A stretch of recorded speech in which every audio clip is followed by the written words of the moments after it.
Title: USA setting. When the CEO's wife walked away, he finally begged to stay.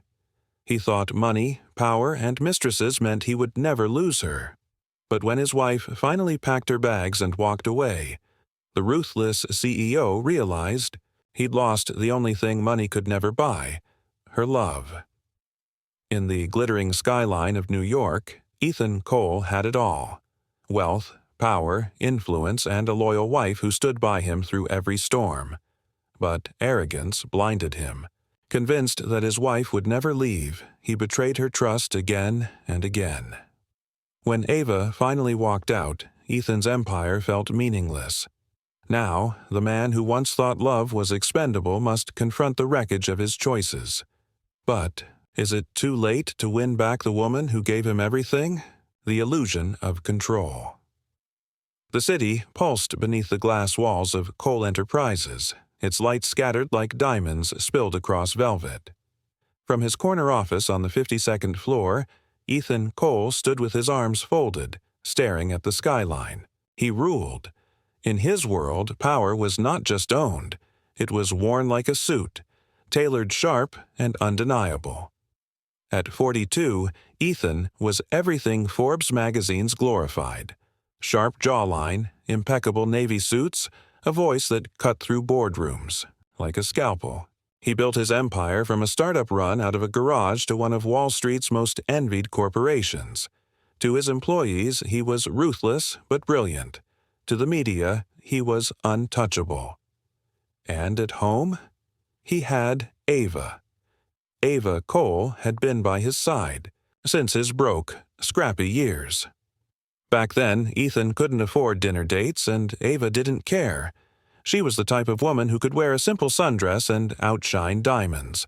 Years later, in his penthouse, she still carried herself with quiet elegance. A kind of beauty that didn't demand attention but commanded it naturally. Ethan liked to believe he had it all: a company feared by competitors, a reputation envied by rivals, and a wife who never questioned his late nights. That night, as he adjusted his cufflinks before a gala, Ava came into the room. Her silk dress flowed like midnight water, her hair pinned into a sleek twist. She had been patient with his endless meetings, his phone calls at dinner, his distracted nods when she spoke. "You look beautiful," Ethan said casually, checking his reflection in the mirror more than he looked at her. Ava smiled faintly, though it didn't reach her eyes. "And you look like a man about to close another deal." Ethan smirked. She wasn't wrong. Tonight's gala wasn't just charity. It was networking, a place to shake hands with senators and billionaires. Ava would stand beside him, radiant yet silent, the perfect accessory to his image. As they descended in the private elevator, Ethan's phone buzzed. He glanced at the screen. A single word appeared from an unsaved number. "Tonight?" He slipped the phone back into his pocket before Ava noticed. He didn't even feel guilt. Ava would never leave. She had stood by him when he was nothing. She wouldn't walk away now that he was everything.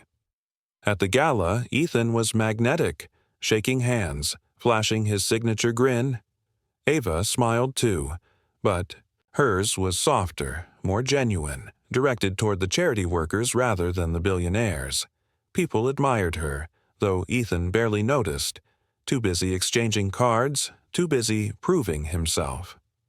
On their way home, Ava leaned against the car, window quiet. Ethan typed on his phone, a grin flickering across his lips as he replied to the unsaved number. Same hotel. Midnight. "Another late night?" Ava asked suddenly. Ethan slid the phone away. "Just business, Ava. Always business." She nodded, but something in her gaze lingered on him longer than usual, as though searching for the man she once fell in love with. The penthouse was silent when they returned. Ethan poured himself a glass of scotch while Ava disappeared into the bedroom. He told himself she was tired. She always was lately. He didn't notice the way she lingered at the closet, staring at her dresses, wondering when she had stopped feeling like more than a shadow in her own home. At midnight, Ethan slipped out. Ava, pretending to be asleep, heard the door click shut. Her chest tightened, but she didn't cry. Not tonight. Not anymore.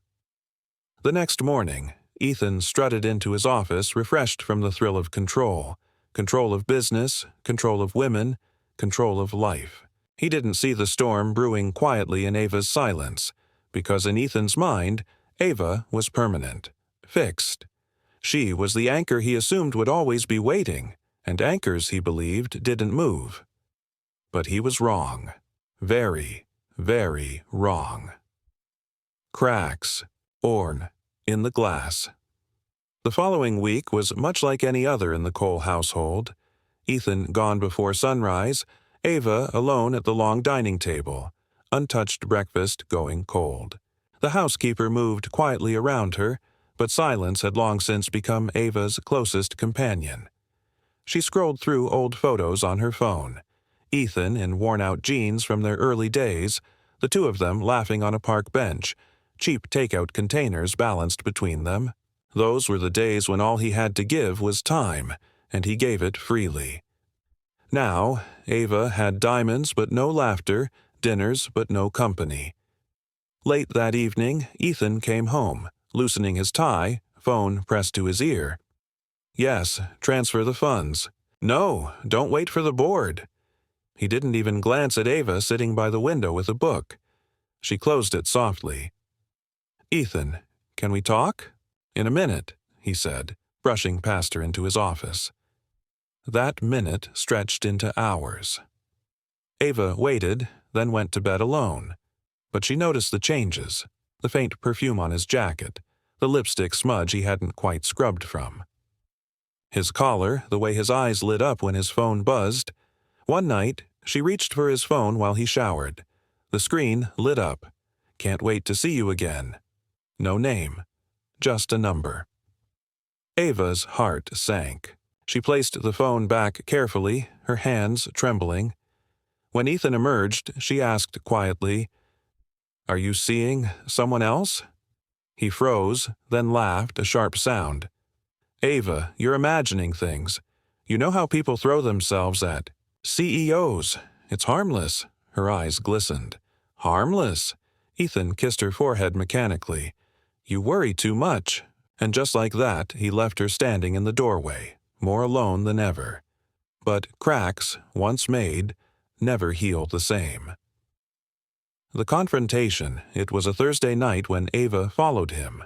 Something in her chest told her she couldn't keep living, blind.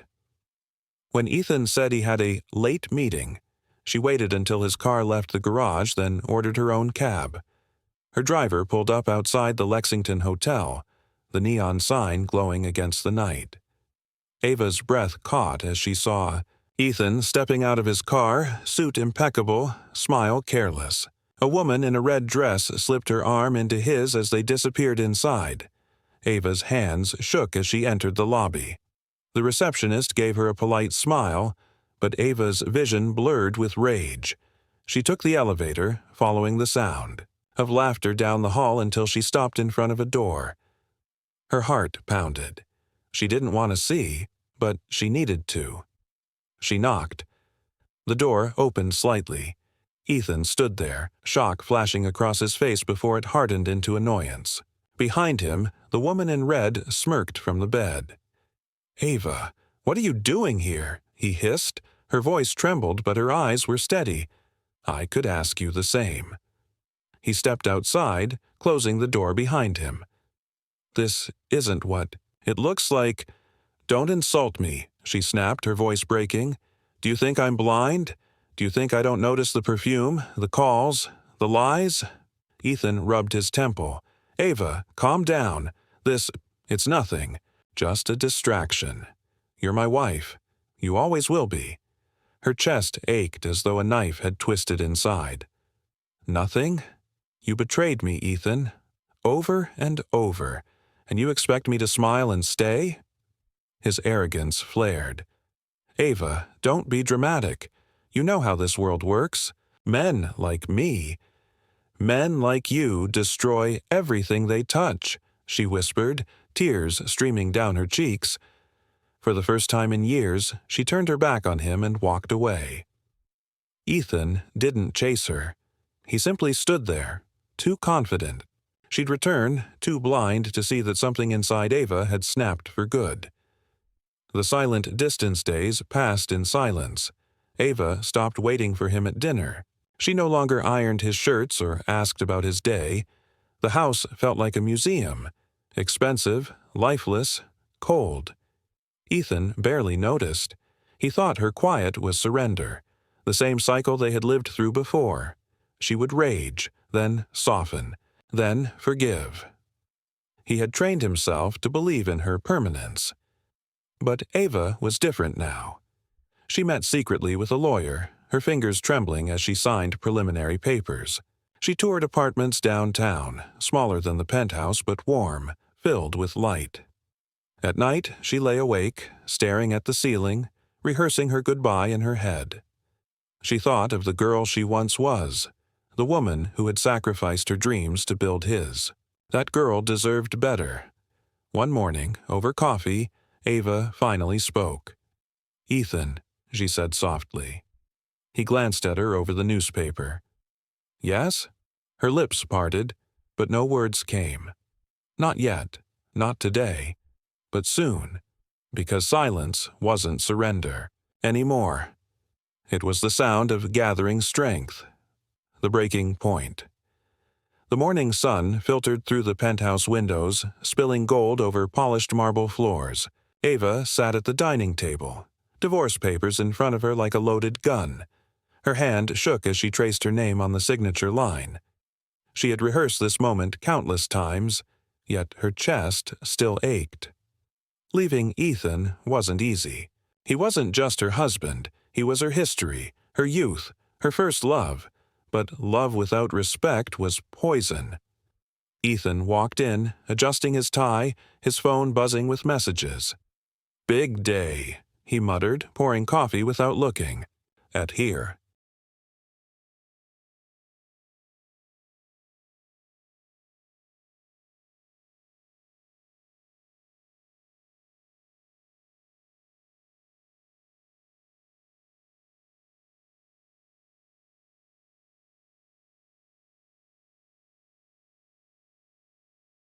Ava's voice cut through the air. "Ethan," he glanced up. "Yeah?" She slid the papers across the table. "I want a divorce." The world seemed to still. Ethan stared, then laughed, a sharp, disbelieving sound. "Ava, don't be ridiculous. I'm serious." Her voice was steady now. "I can't do this anymore." He pushed the papers back toward her. "You're angry. You'll cool off. You always do." "No," she whispered. "Not this time." Ethan's jaw tightened. "You think you can just walk away from me? From this life? From everything I've given you?" Her eyes filled with tears. "Everything you gave me? You gave me loneliness, Ethan. You gave me humiliation. You gave me nights in a bed that grew colder every year." For the first time, his arrogance faltered. "Ava." She stood, her voice trembling with strength. "You thought I'd stay, no matter what. You thought I'd endure it forever. But I'm not your possession. I'm your wife, and you lost me." Ethan reached for her wrist, but she pulled away. The papers lay between them, the only truth left. And for the first time, Ethan realized she wasn't bluffing. The empty penthouse. The day Ava left, the penthouse echoed with silence. Her clothes were gone, her perfume no longer lingered in the air. The photo frames were empty where her laughter once lived. Ethan came home late that night, as usual, expecting to see her curled up on the couch with a book. Instead, he found only shadows. He poured himself a drink, the ice clinking loudly, in the silence. He walked from room to room, as though she might appear from behind a door. But she didn't. The bed felt enormous without her. He tossed, turned, sat up, paced. At 2 a.m., he called her, but it went straight to voicemail. "This is Ethan," he whispered into the phone, voice breaking though he didn't understand why. "Call me back." She didn't. The next morning, he told himself it didn't matter. He was Ethan Cole. He didn't need anyone. He went to work, barked orders, closed deals. But when he returned home, the silence crushed him all over again. He tried filling the void with parties, expensive restaurants, women who clung to his arm. But every laugh sounded hollow. Every kiss was empty. The penthouse had never felt so large, and Ethan had never felt so small. Shadows of regret nights became the worst. Alone in his penthouse, Ethan found himself haunted by memories he had buried. The first night they met, Ava spilling coffee on his cheap suit at a cafe, apologizing with a laugh so bright it disarmed him. The way she sat with him through nights of failed pitches, whispering, "Don't give up, Ethan. One day they'll know your name." The time she worked double shifts so he could invest every dollar into his dream. She had been there for every sacrifice. She had believed in him before. The world did. And he had thrown her away for what? For women whose names he barely remembered. For the thrill of conquest that vanished the moment it was satisfied. One night, Ethan sat in his office, staring at a framed photo of them from their wedding day. Ava's smile radiated joy, her eyes full of trust. He had promised her forever, and then he had broken it. For the first time in years, Ethan Cole, the untouchable CEO, felt something foreign. Regret, and it was unbearable.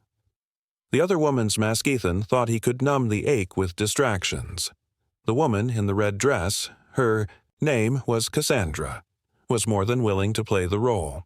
She thrived on expensive dinners, champagne, and being seen on the arm of the city's most eligible CEO. But the more time Ethan spent with her, the clearer the contrast became. One evening, they sat in a penthouse restaurant overlooking Central Park. Cassandra scrolled through her phone while sipping wine, her laughter shrill. "Babe," she purred, not even looking up. "When are you buying me that apartment in Tribeca? I'm tired of hotels." Ethan frowned. "An apartment? Of course, a penthouse, something worthy of me. You can afford it." She waved a manicured hand as if dismissing the cost. He studied her face. There was no warmth there, no softness, just greed. Later that night, when Ethan mentioned Ava, Cassandra rolled her eyes. God, she was so boring.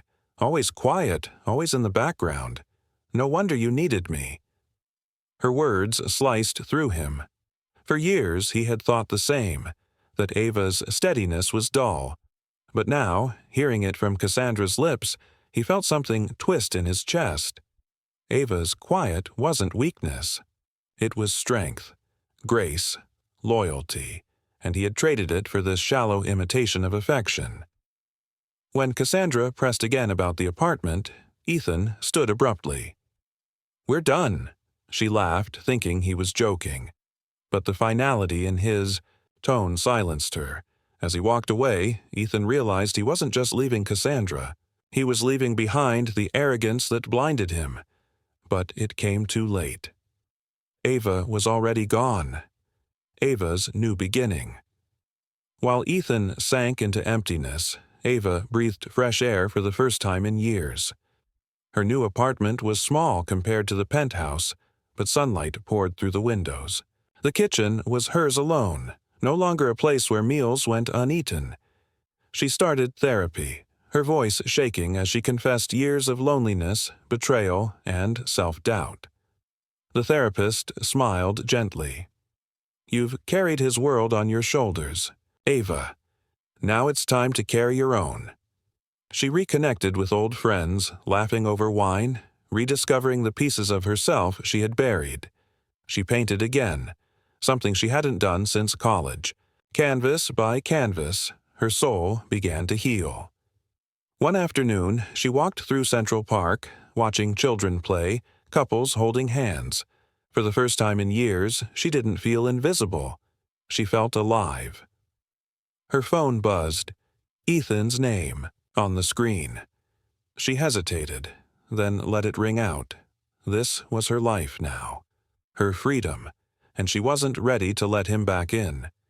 Desperate, CEO Ethan's empire began to crumble with the same silence that filled his penthouse. He missed board meetings. His temper flared during negotiations, and investors began whispering about instability. For the first time, the Golden CEO looked human, tired, distracted, unfocused. His assistant asked gently one morning, "Mr. Cole, are you all right?" Ethan waved her off. "I'm fine." But he wasn't. Nights were the worst. He sat in the living room, staring at the door as though Ava might walk through. He poured glass after glass of scotch, each one dulling the edge but never filling the emptiness. One night, he found himself at Ava's old closet. The shelves were bare, except for one forgotten scarf, faintly carrying her perfume. Ethan sank to the floor, clutching it, his chest heaving. For years, he had believed nothing could break him. Not competitors, not scandals, not failure. But Ava's absence had carved him open in ways he couldn't repair. He whispered her name into the silence, his voice raw. "Ava, come home."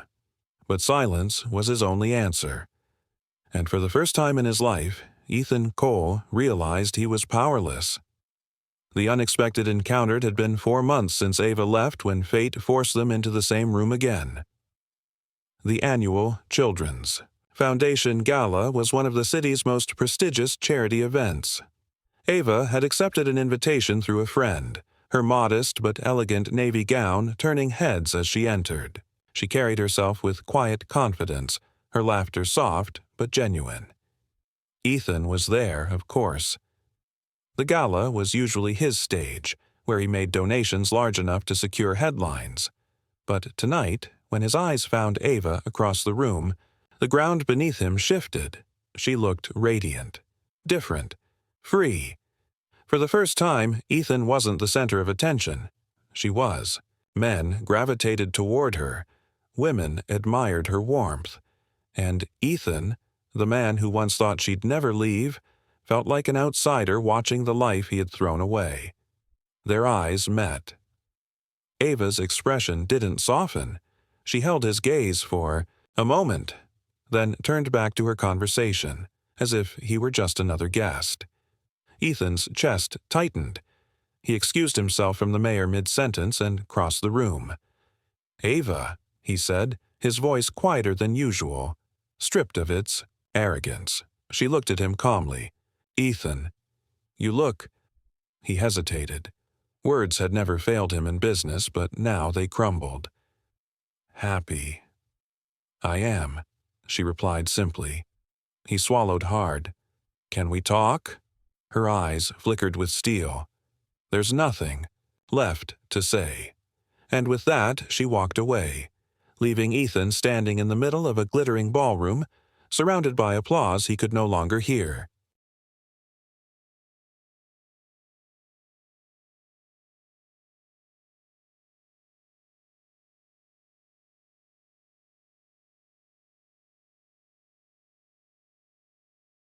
The plea.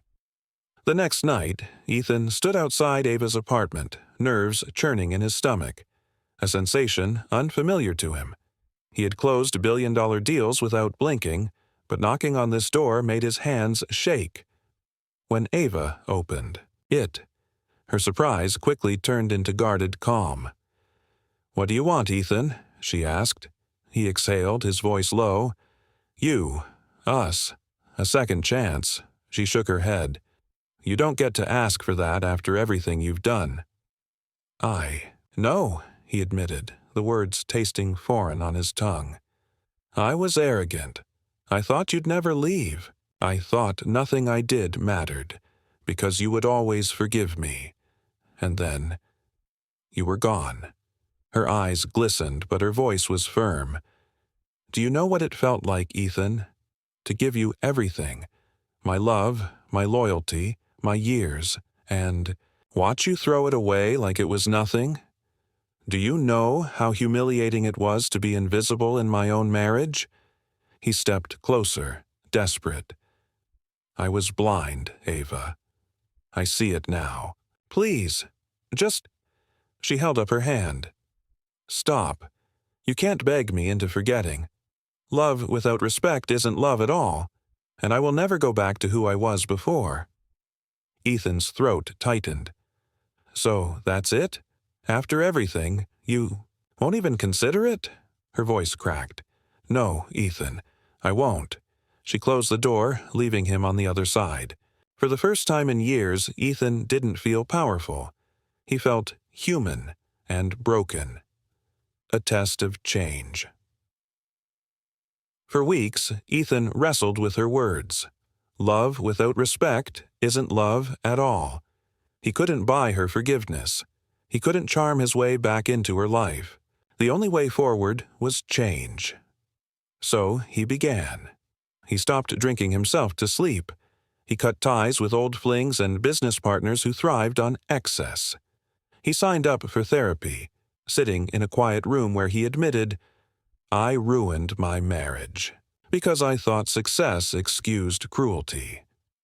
He began volunteering anonymously at a shelter Ava once supported, serving meals to families who had lost everything. At first, the work felt foreign beneath him, but slowly, he found something in the small moments. A child's smile, a stranger's gratitude that softened him. He started writing letters to Ava, dozens of them. Apologies, memories, confessions. He never sent them, but the act itself was a kind of penance. At work, people noticed the difference. He listened more, barked less. His empire didn't crumble. It adapted. His investors whispered about maturity, not weakness. At night, Ethan sat alone in his penthouse, no longer filled with arrogance but with quiet resolve. He wasn't changing to win Ava back. He was changing because he couldn't live as the man who lost her. The fragile Bridget was a rainy Saturday afternoon when Ethan finally gathered the courage to approach Ava again. Not with flowers, not with gifts, not with apologies rehearsed in a mirror. Just himself. He knew where she'd be. The little bookstore cafe she had loved for years, the one tucked between two brownstones where the smell of old paper and coffee felt like home. When he stepped inside, the bell chimed and there she was, reading by the window, a cappuccino untouched beside her. She looked peaceful, and for a moment Ethan almost turned around. He had no right to disturb her peace. But she looked up. Their eyes met. She sighed softly. "Ethan," he swallowed. "May I sit?" After a pause, she nodded. For a while, silence sat between them, broken only by the sound of rain against glass. Then Ethan spoke, his voice low but steady. "I don't deserve forgiveness. I know that now. But I needed to tell you something. Not for me, but for you." She folded her hands. "Go on." He took a breath. "I've changed, Ava. Not for you. Not to win you back. But because I realized I don't want to be the man who hurt you. I don't want to be the man who wastes his life on lies and ego. You taught me love and I treated it like an accessory. That's on me. All of it." Her lips trembled. "And what do you expect me to do with that?" "Nothing," he whispered. "I just wanted you to know that the man you loved once, he's trying, finally, to be worthy of it, even if I never see you again." Tears shimmered in her eyes, but she blinked them back. "Ethan, words are easy, but I'll admit, I see the difference.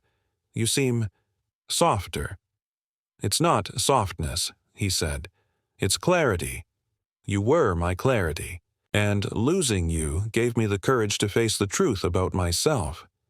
For the first time in years, she didn't see arrogance in him. She saw sincerity, regret, growth. It was the faintest bridge between them, fragile and uncertain, but it was there. The choice. Weeks passed. They met again, sometimes by chance, sometimes by quiet intention. Coffee turned into cautious conversation, conversations into shared silences that felt less heavy. Ethan didn't push. He didn't beg. He simply showed up, consistent, patient, respectful. Ava watched him carefully. She saw him at the shelter, rolling up his sleeves and laughing with children. She saw him decline invitations to lavish parties, instead choosing quiet evenings or charity work. She heard about his therapy sessions and the changes at his company, policies for work-life balance, fair contracts, transparency. It wasn't a performance. It was real. One evening, as the city lights shimmered beyond her apartment balcony, Ava stood with Ethan. "I don't know if I can ever love you the way I once did," she said softly. He nodded. "I don't expect you to. I just want the chance to prove I can love you better this time, if you'll let me." She looked at him for a long moment. Then, slowly, she reached out and took his hand. It wasn't forgiveness. It wasn't a promise. It was a beginning. And for Ethan, it was more than enough. As rain began to fall again, Ava whispered, "Don't make me regret this." Ethan held her hand tighter, his heart beating with something he hadn't felt in years: hope. For the first time, he understood that love wasn't about possession. It was about respect, about choice, and this time, he would do everything in his power to honor it.